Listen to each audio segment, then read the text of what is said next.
देखो, हमेशा ध्यान रखना, अगर जीरो को छोड़कर कोई भी नंबर होते एंड के साथ, तो हमेशा बाद वाला ही आंसर है। मैं बताता हूं मेरे कहने का मतलब क्या है। अगर लिखा हुआ है 5 एंड 8, या फिर लिखा हुआ है 8 एंड 5, तो दोनों ही केस में आपको बस ये देखना है कि बाद में कौन लिखा है। बाद में कौन है? ऊपर 8 नीचे 5, तो ऊपर आंसर होगा 8, नीचे आंसर होगा 5। बट अगर जीरो आ जाता है, अब जीरो को कैसे समझना है? पहली कंडीशन चेक करो, पहली कंडीशन ट्रू है फॉल्स है? जीरो ट्रू है फॉल्स है? फॉल्स होता है। तो क्या दूसरा चेक करने की रिक्वायरमेंट है आपको? तो यहां से हमेशा आपको आंसर क्या मिलेगा? जीरो। अब इसकी बात कर लेते हैं। भाई एंड कहता है दोनों कंडीशन ट्रू होनी चाहिए। अब इसमें देखो, 5 है, 5 तो ट्रू है। अगर ये ट्रू है, क्या मुझे सेकंड नंबर चेक करने की रिक्वायरमेंट है या नहीं? भाई चेक करना पड़ेगा ना मुझे, वो ट्रू है या फॉल्स है। अगर फॉल्स है तो भी तो फॉल्स ही रहेगा। ट्रू एंड फॉल्स फॉल्स ही होता है। ये याद है कुछ? तो दोनों ही केस में आपका आंसर क्या आ रहा है? जीरो। अब ध्यान रखना, इसमें भी जीरो है, इसमें भी जीरो है, तो जीरो ही आंसर है चाहे कहीं लिखा हो। तो इसका मतलब है इस क्वेश्चन में आंसर इतने पोर्शन से मुझे क्या मिलेगा? सिर्फ जीरो।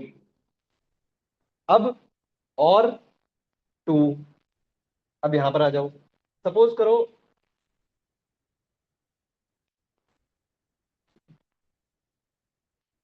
यहां लिखा होता और, यहां लिखा होता और, यहां लिखा होता और यहां लिखा होता और कहता है हमेशा पहले वाला आंसर होता है आपका। तो इसके केस में आंसर क्या आता? 5। इसके केस में आंसर क्या आता? 8। अब इस पे आ जाओ, जीरो और 5, जीरो और 5, पहली कंडीशन ट्रू है फॉल्स है? फॉल्स है ना।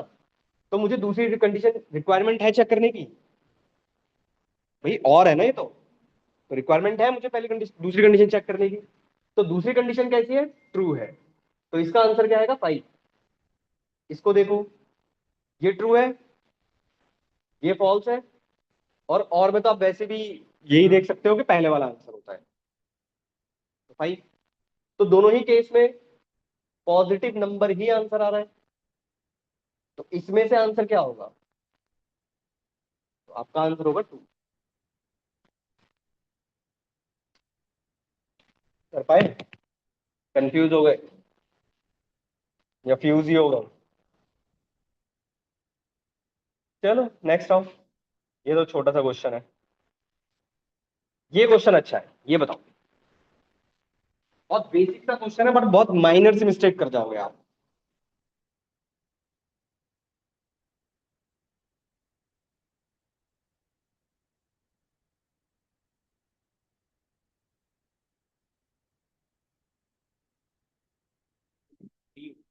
डी।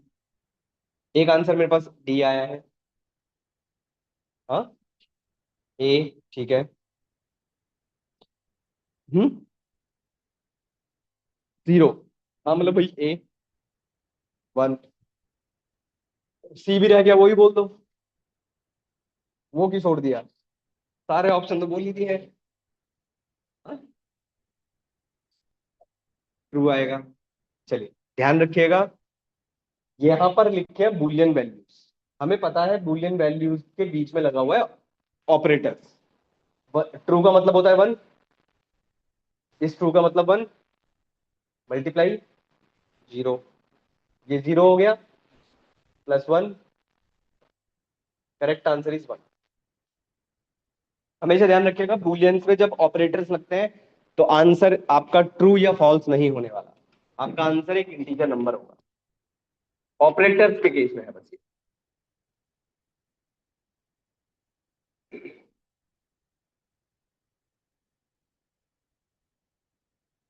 ये वाला क्वेश्चन बताओ।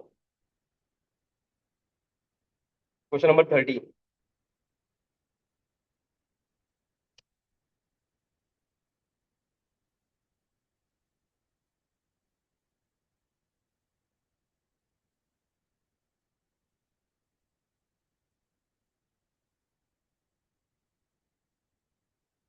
ये स्क्वायर ब्रैकेट लगे हुए हैं, लिस्ट के सिंबल्स हैं। Option A. मैं एक बार लिख देता हूँ, ये ऐसे लिखा हुआ है, ये जो लिखा हुआ है ना, ये ऐसे लिखा हुआ है, if square bracket colon, empty list लगा हुआ है। हाँ, एम्प्टी या नॉन एम्प्टी, हमेशा ध्यान रखिएगा। एक खाली लिस्ट, एरर नहीं है यार, एक खाली लिस्ट हमेशा देखो, empty list, empty tuple, empty dictionary, सब फॉल्स कंडीशन है। जीरो भी मैंने आपको बताया था, नन भी आपको बताया था, और फॉल्स भी आपको बताया था। याद है कुछ? तो उन तीनों के साथ ये तीन भी ऐड कर लेना। तो इसका जो आंसर आपके पास आएगा, अगर ये कंडीशन फॉल्स है, तो इसका मतलब है, अगर ये कंडीशन फॉल्स है तो कहां जाएगा, एल्स में। क्या प्रिंट करेगा? Not empty. चेंज करता हूं तब बताना, चलो इसी में चेंज कर रहा हूं। अगर ये ऐसे लिखा होता, इफ, अब बताओ,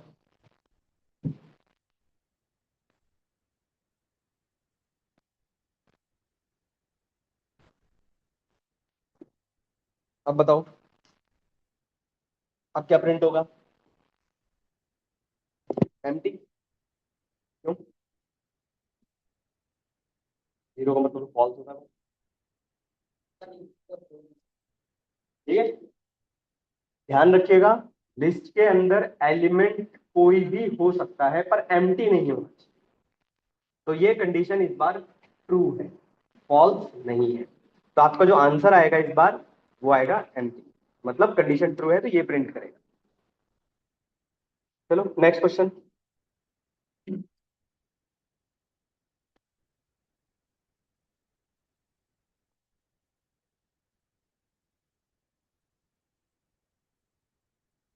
बताना, ये वाला 19।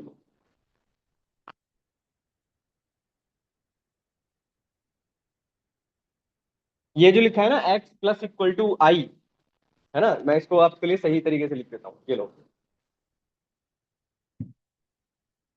चाहे ऐसे लिख लो, या फिर ये लाइन आप ऐसे भी लिख सकते हो, इसको आप ऐसे भी लिख सकते हो, x equal to x plus i, ये भी लिख सकते हो आप, दोनों सेम है।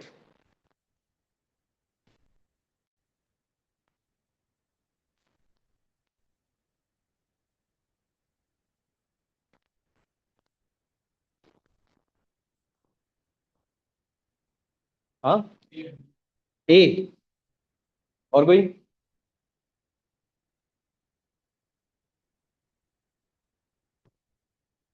देखो, लूप कितनी बार चल रहा है? 3 बार। और एक्स की वैल्यू क्या है? 0। तो इसका मतलब है 0 + 1, 1 हो गई, फिर 1 + 2, सॉरी, 0 + 0। भाई आई की सबसे पहले वैल्यू क्या आएगी? 0 आएगी ना, तो 0 + 0, 0, फिर आई की वैल्यू 1, तो 1 हो गई, फिर 1 + 2, तो answer is.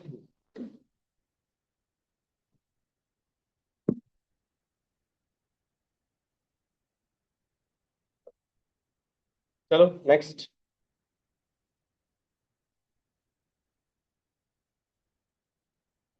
Question number 22।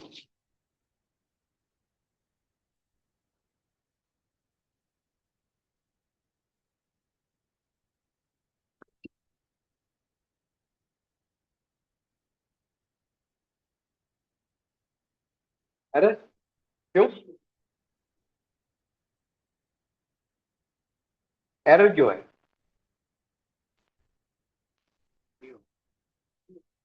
3। Correct answer is 3। क्योंकि देखो, ये तो दो एलिमेंट है, आप अपेंड कर रहे हो पूरा का पूरा एक सिंगल एलिमेंट, तो मतलब है लिस्ट कुछ ऐसे दिखाई देगी, 1 2 3 4, नेस्टेड लिस्ट।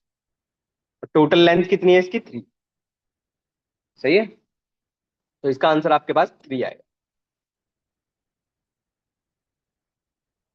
Question number 23।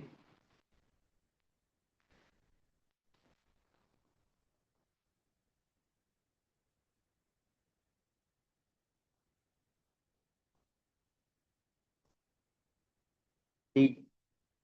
हाँ, डी। डी। तो डी। और कोई?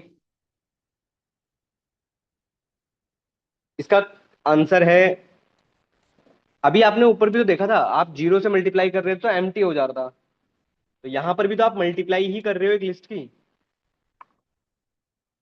बी। एम्प्टी लिस्ट हो जाएगी ये।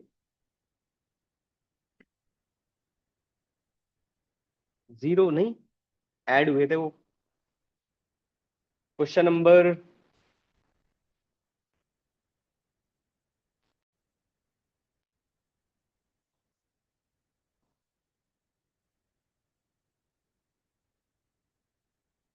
Question number 29।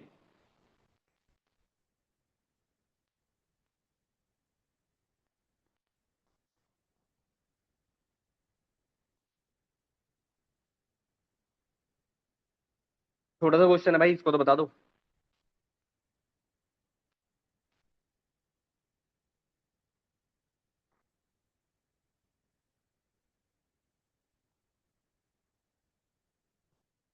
बताइए।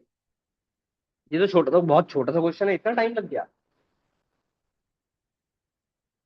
और कोई? कितना?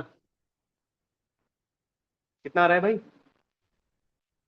अरे इसमें इतना क्या सोच रहे हो यार? आई की वैल्यू जीरो से स्टार्ट है, कंडीशन ट्रू है, प्रिंट कर देगा, आई की वैल्यू बढ़ गई। कब तक ट्रू रहेगी कंडीशन? मतलब 0 1 2, 3 बार, खत्म। क्वेश्चन नंबर,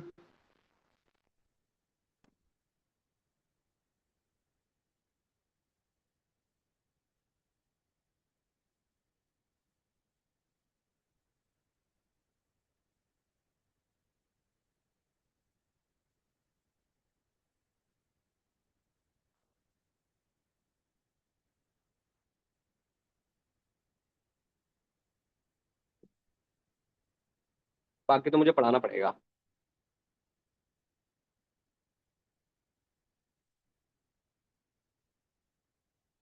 ये बताना, जरा देखें क्वेश्चन नंबर 5।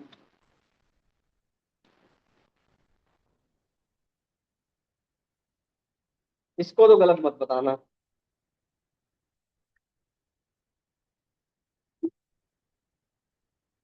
नंबर 5।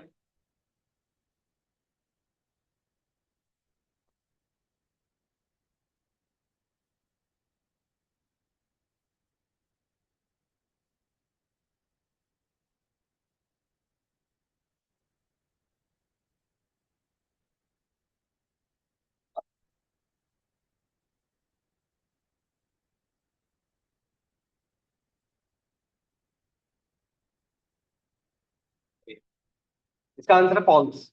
अरे भाई देखो, इतने पोर्शन पर मैक्स लगा हुआ है, इनमें से मैक्स क्या मिलेगा? फॉल्स। और फिर लगा हुआ है मिन, तो मिन क्या मिलेगा फॉल्स 2 7 में से? False. Question number 7।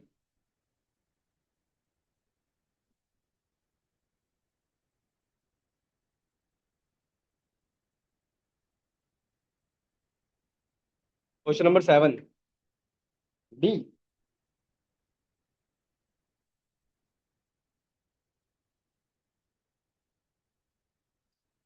Question number 7, A, all of the above. हाँ फाइन सर। हाँ, सही बात है, सही बोल रहे हैं, वो माइनस का ही है साइन और माइनस ही आंसर है। अरे क्यों भाई, मल्टीप्लाई नहीं कर सकते हो स्ट्रिंग पे? कौन एडिशन नहीं कर सकते हो? तो ये कैसे हो जाएगा आंसर? माइनस ही तो बच गया। भाई ये भी तो पढ़ो। तो कैन बी पे तब भी आंसर डी नहीं होता, माइनस तब भी यूज नहीं कर पाते आप।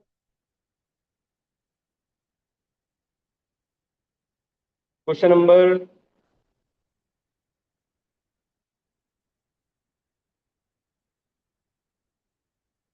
बाकी तो मुझे पढ़ाने पड़ेंगे।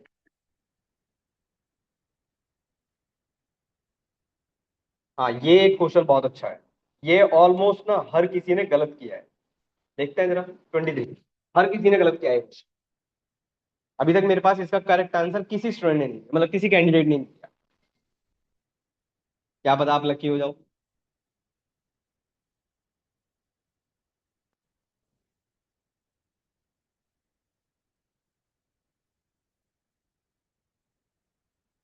टी। और कोई? हम्म। बी। डी या बी? कुछ लोग बी बोल रहे हो, कुछ लोग, और वो ट्रू की स्पेलिंग गलत लिखी है यार। ठीक है, तो उस पे मत जाना, टाइपिंग मिस्टेक है यहाँ पे।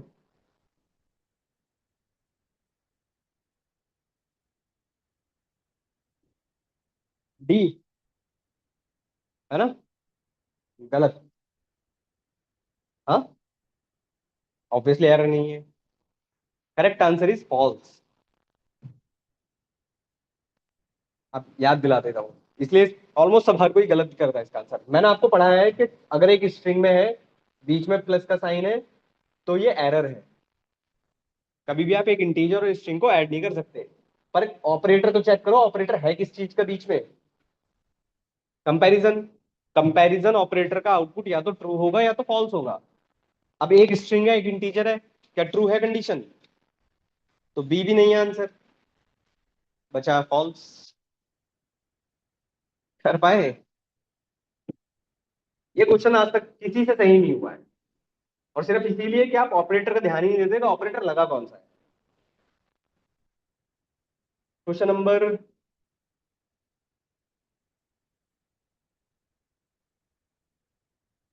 बाकी तो फिर पढ़ाने पड़ेंगे अब यार।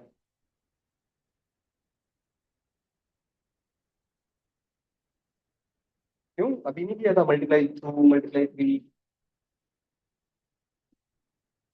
ऑपरेटर यूज कर सकते हैं ये क्वेश्चन। क्वेश्चन नंबर 29, छोटा सा क्वेश्चन।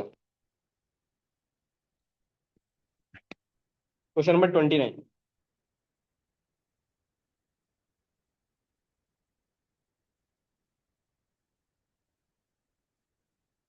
छोटा सा क्वेश्चन है ये तो। ठीक है, correct answer is.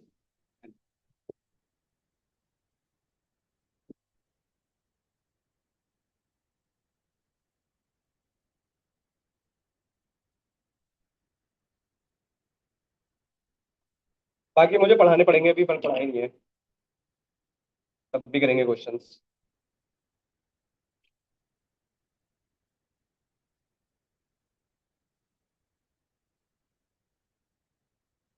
Question number 2 और 3।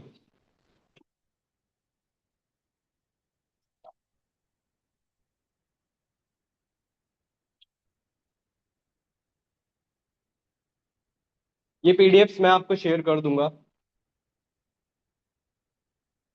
आपके प्रैक्टिस के लिए हो जाएंगी ये सारी। क्वेश्चन नंबर 2 और 3। A for 2, ठीक है।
9 बताओ।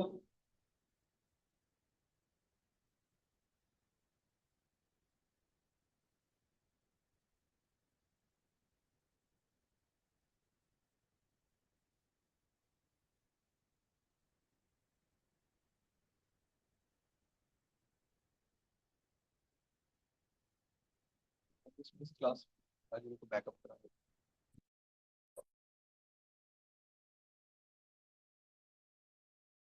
D. B. Correct answer is B. Yes. B है। 1 से 4 है ना। 0 1 2 3 4, हाँ ठीक है। बी।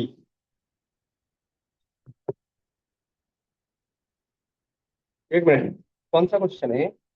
1 से 4 मतलब यहां से लेकर यहां तक। अच्छा, प्लस के साथ कर रहे हो ना। ठीक है। Correct answer is B. ठीक है, तो यार आज के लिए बहुत है इतना, मैं अभी ज्यादा करा नहीं रहा क्योंकि आज कम लोग आए हैं, टॉपिक छूट जाएगा। अटेंडेंस लगा दीजिएगा।